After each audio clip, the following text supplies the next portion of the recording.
అన్న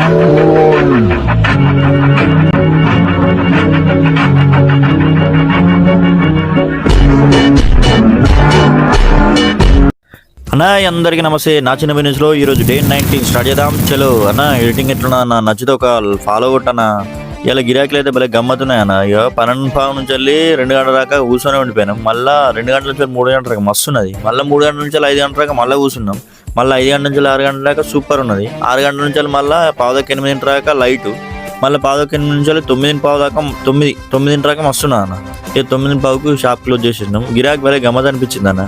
ఇలా counter sales అయితే 7,100 రూపీస్ అయింది. ఇన్వెస్ట్మెంట్ 5,300 అయింది. మన ప్రాఫిట్ వచ్చేసి 1,800 అయింది. అంటే ఫాస్ట్ ఫుడ్లలో కొన్ని ఐటమ్స్లకు కొంచెం మార్జిన్ ఎక్కువ ఉంటుంది, కొన్ని ఐటమ్లకు మార్జిన్ తక్కువ ఉంటుంది, అట్లా అన్నట్టు. రాండి సపోర్ట్ చేయండి. ఫాస్ట్ ఫుడ్ సెంటర్స్ ఉన్నారు కానీ ఉంటాం అలా అన్న. ఇక రేపు వీడియోలో మళ్ళీ కలుద్దాం. Thank you.